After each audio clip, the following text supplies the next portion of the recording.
Well, it's a move that could make things much easier for winemakers in our area.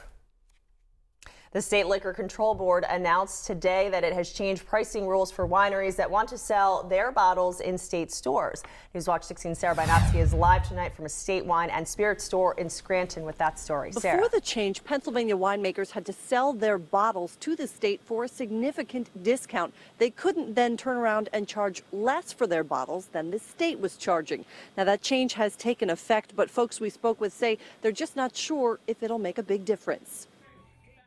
If you check out the shelves at any wine and spirits store in the state, you may find a few Pennsylvania wines. State officials say they want more Keystone wines on the shelves.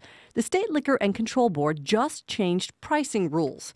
The change essentially means winemakers who sell bottles in state stores can sell those same wines themselves for less.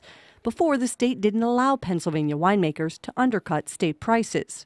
Running the 2 pump into the filter. Here at Malatesi Wine Cellars in Scott Township, Lackawanna County, winemaker Sal Malatesi says he's thought about selling his wines in state stores for years now. I've been toying with it for the last 2 or so years, doing a limited wine that we would put through the state store system, but it's very difficult because the discounting that we would have to do to get into the state store system was just unrealistic for us personally. Malatesi says the new rules sound good, but he still doesn't know whether the system will work for his business. This is something new, just read about it today, and I'm not certain as far as how it's going to work. Some people we spoke with liked the idea of the state's change.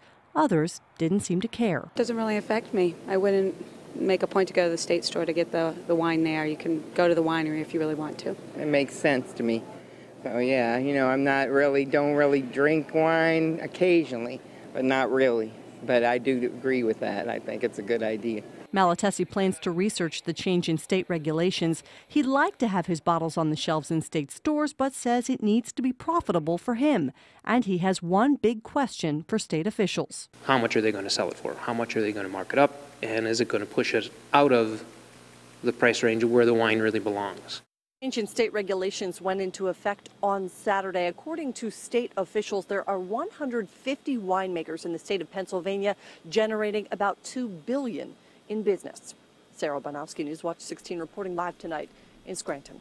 Sarah, thank you.